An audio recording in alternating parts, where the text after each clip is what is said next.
Hi guys! Welcome back to my channel.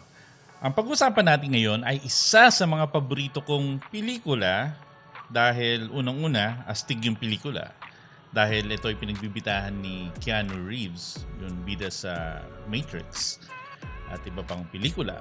Pero sa huling ginampanan niyang role na bilang si John Wick, ito ay action-packed at talagang dadaan lang yung oras dahil sa dami ng mga action scenes dito. Pero isang bagay, bakit marami talaga ang nagustuhan ang pelikula na ito ay dahil doon sa aso. Siyempre alam natin yung nangyari doon sa unang installment dahil nga pinatay ang kanyang alagang aso. Siguro kahit sino naman mag-aala John Wick kung talagang papatayin ang kanilang favorite dog or ang kanilang nag-iisang parang tinuturing na rin na pamilya, yun aso. Ngayon doon sa John Wick 3, meron siyang bagong aso at meron din siyang kaibigan na meron mga aso. Itutusin, dalawang aso ang nandito na mapapanood natin, pero ang gagawin natin, panunuorin natin at magbibigay tayo ng reaction dito kung paano tinrain ang mga Belgian Malinois na ginamit doon sa pelikula. Kasi ang gaganda ng mga stunts at talagang nakakahanga. Pero umaarte ba yung mga aso dito? Or hindi? Totoo ba yung mga kagat? Totoo ba yung mga talon? Meron bang ginamit na CGI? Yan ang aalamin natin at magbibigay tayo ng reaction. Oo nga pala, bago tayo magsimula, if you have not subscribed to the channel, please like, share, and subscribe para mas marami pang makapanood. At kung meron kayong mga katanungan, pwede nyo rin naman i-comment yan at babasahin natin lahat yan. Simulan natin.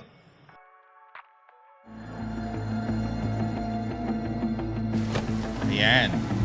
Here, let's say, let's run! So, nakikita natin dito sa scene, yung dog trainer nandoon, tinatawag, pinag-stay muna, tapos yung camera natin nandun sa gilid para makuha yung angulo ng reaction ng aso. And katulad nga nung in-explain ko doon sa ibang pelikula at ibang role na ginampanan natin bilang dog trainer para sa pelikula, commercial at sa TV, ganito yung nangyayari. Hindi ko nga lang nakuha na yung sarili ko kasi busy ako. Nagtatrabaho ako doon sa set. So, ayoko ma-distract pa nagtatrabaho tayo sa set. Lalong-lalo na ayaw natin ma-distract yung aso. So, nakikita natin dito, tinatawag.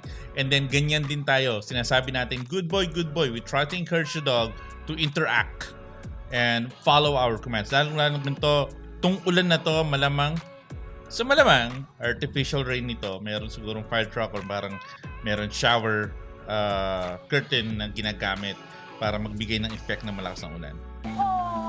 As far as dog movies that I've worked on, this is one of the most ambitious, without a doubt. John Wick has definitely penetrated the zeitgeist with his love of dogs. It really goes back to Chad's idea of gun foo, horse foo, dog foo. To have multiple dogs that are doing this with gunfire going around, flips, Canine, human, bad guy, gunfire. that is what's really cool about the training that we've been able to do. They're that precise, these dogs. He said a week later in hospital, it's all going to go very smoothly. Ayan, so nakikita nga natin yun, yung mga attack, minsan gumagamit sila ng long line at nilalarga lang nila, pinapahaba lang nila to. Again, we're trying to keep the actors, the stuntman, the crew, the dog, all safe. So kailangan talaga lahat ng mga bagay na yung pinag-iisipan. Premeditated, sabi nga.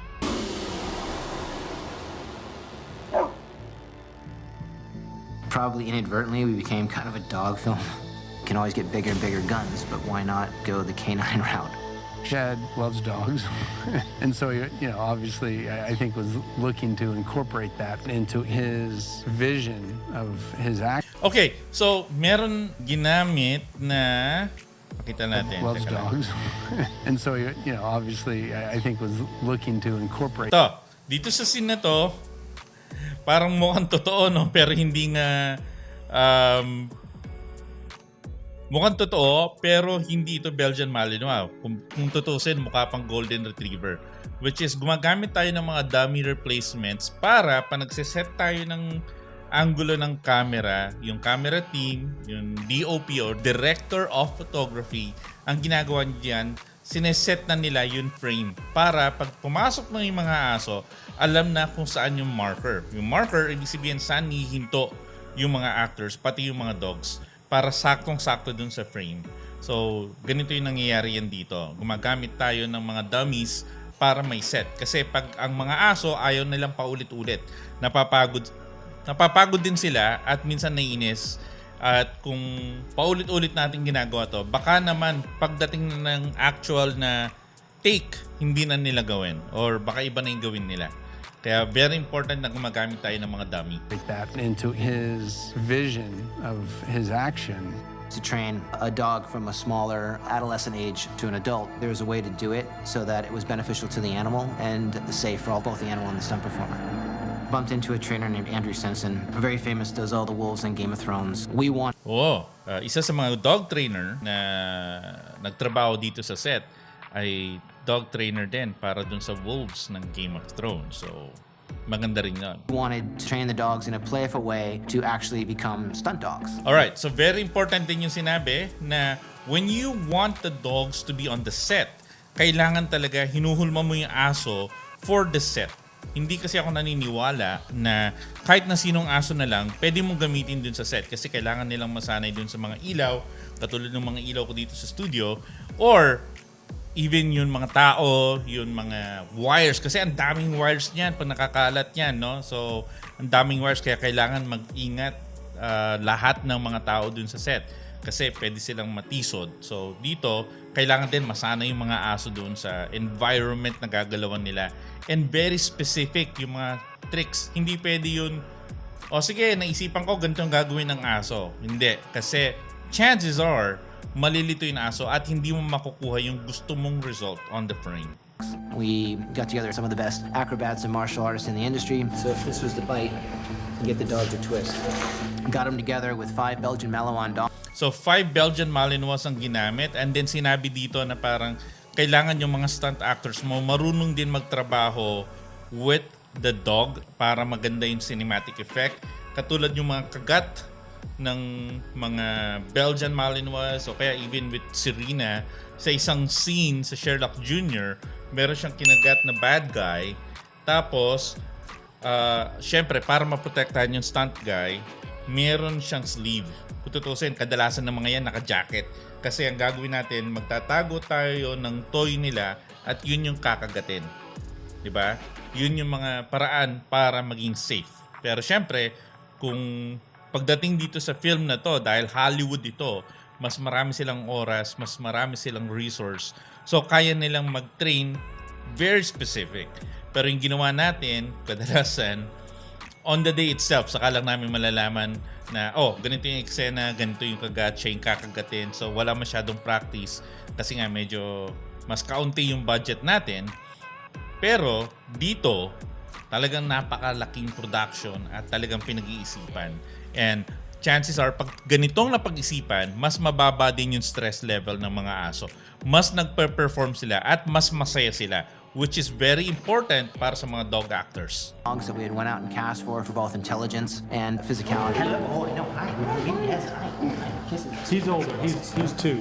He's like solid. This one we have dogs that we bought at birth and have been training for 7 months prior. So, these are dogs that were bought at birth. Tapos, talagang binili sila, tapos hinulma para sa film. Very interesting. I mean, they went specifically out and found young dogs that were trained specifically for the movie. These are dogs that the military uses. They're like really smart, strong, agile. They could literally climb a vertical wall. Most animals are taught to calm down and not have that level of aggressiveness during playtime for obvious reasons. Okay, so very important din yun. Actually, kahit na sa mga pet parents, when you're training your dog, ayaw natin yung lumalabas yung aggression nila o yung gigil nila na hindi mo na makokontrol. You always want it to be a controlled play para dun sa aso, para masaya and then safe yung crew. Meron kasing kwento sa akin ng isa sa mga stuntman para sa isang TV show locally. Tapos ang scene is hahabulin yung tao ng isang aso, I think German Shepherd. Tapos wala silang makuha. So kahit na sino na lang, kukunin nila. Tapos ang ginawa ng stuntman, ayaw habulin. So again, natatakot din yung stuntman. So ang ginawa nila, nag-ipit daw sila sa likod ng parang longganisa or pagkain or laruan na very interested yung aso. So hinabol ngayon yung stuntman. Ergo yung ginawa ng stuntman, sobrang takot niya. Totoo yung takbo niya. At nag-dive na lang daw siya para maiwasan niya yung aso. Para nakuha din yung scene na hinahabol. Which is, ang nangyari kasi doon, hindi masyado trained yung aso or hindi trained specifically for that scene yung aso. Which is dangerous for the dog and dangerous for the stuntman and dangerous din para dun sa crew kasi pwedeng maghurmentado yung German Shepherd dahil dun sa stress at kung sino-sino na lang ang kanyang kagatin. See when they perk their ears like that? That means they look at food. Belgian Malinois are known for their ability to, more than just attack, to actually hit, to jump and dive and basically punch you with their nose. We were training both acting dogs and stunt dogs. Is that the dog? He likes you. So it ends up being a lot more complicated because they are almost doing two different things. Yan. So, stunt dog at saka acting dogs. So, yun yung ginagawa ng mga producers dito at saka mga dog trainers, which is, tutusin, napakahirap. Lalong-lalo na dun sa, merong mga ibang aso din kasi na pag umarte, kung tutusin yung mga aso, hindi naman talaga sila umaarte. Pag sinabi nilang kakagat ako, it's either for play o talagang kakagat sila kasi nandun yung instinct nila. Teach them how to be ninjas. Ninjas, yes. We decided, well, we can't have the trainers where we always want them to be, so the best way to do it was train the cast to be the on-camera trainer. Yan, very important yun, no? You train the cast. You train the actor kung paano magbigay ng command dun sa aso. Meron akong naranasan na isang artista or talent na babae para sa isang commercial na ginawa namin. Takot daw siya sa aso. Pero meron din naman mga ibang artista na na-overcome nila yung takot nila doon sa aso. Katulad ng kaibigan natin na si Ruru Madrid. Originally, takot siya sa aso. Pero nung natapos na yung show, kumbaga na-overcome niya na yon and talaga naging close din sila ni Serena doon sa run ng Sherlock Jr. It was a real relationship that was built, and there were 5 of them. I could command them just like the trainers could command them. So I would spend 4 days a week out there with the dogs, 2-3 hours a day. 4 days a week, 3 hours a day. You call that dedication. Wow. Diba? Siyempre, 5 aso yon. So isipin mo, parang at least 30 minutes or 1 hour, close to 1 hour per dog, yung bond na kailangan. Tapos magte-train pa kayo sabay-sabay. So this is really amazing. And I would just go through the drills with them just like the trainers. As the trainers were learning who they were, I was learning who they were. They're ferocious looking and they're doing some amazing stunts, but they're also really sweet. So I get a certain amount of time to just love on them and play with them. And then I have another set of time where I work with training them. Yes, kung tutusin, meron din tayong Belgian Malinois, ang pangalan niya si Mundo, and they can be very sweet and then really focused dun sa trabaho, and they can give you a lot of hurt kung gugustuhin nila. When we're actually shooting, I can actually command them and tell them what to do, and they'll actually, hopefully, on the day, listen to me. Halle spent over 8 months on and off working with the trainers to a point where when I was training with her, the trainer said to me, yeah, they treat her like a trainer. So, 8 months yung training nila. Siyempre, nandun pa yung naunang mga buwan na yung mga trainers nagtitrain doon sa aso. Tapos 8 months nakasama si Halle Berry. And again, this is just really mind-blowing. Pure dedication for the trainers and the cast, especially the actors. 8 months. Kung tutusin, in our experience, pag meron ganyang show, meron lang tayong mga 1 buwan. Yan, kadalasan 1 buwan. Meron pa nga iba, magme-message, coach, naghahanap kami ng dog actor, ang shoot bukas na. O kaya naman, meron lang 1 week, tapos maghahanap ka pa ng aso kasi ayaw naman nila na specific na si Serena yung gaganap o kaya ibang aso yung gaganap. Minsan sasabihin nila, pwede ba yung aso ko na lang? So, hindi pwede. So, kaya dito napakaganda ng movie kasi pinag-isipan, naglaan talaga ng oras at saka ng budget, syempre. I think she really understood what she was up against, and she couldn't come in with anything less than everything she had. We've been training them since January. We're going to bring them to Morocco. We have to bring them there 4 or 5 weeks before we get there to get acclimated to the weather because it's really hot there. Acclimation, very important din yun. Kaya ang ginagawa din namin, sinasabi namin dun sa production team na, okay, saan tayo mag-shoot? Kung mag-shoot tayo sa Cagayan de Oro, kailangan mauna kami before the cast and the crew para masanay din dun sa weather, environment, sights, scents, and sounds yun aso. Who knows what we encounter in Morocco, but this is all about being able to walk into those situations and rely on the dog to do what we've trained him to do.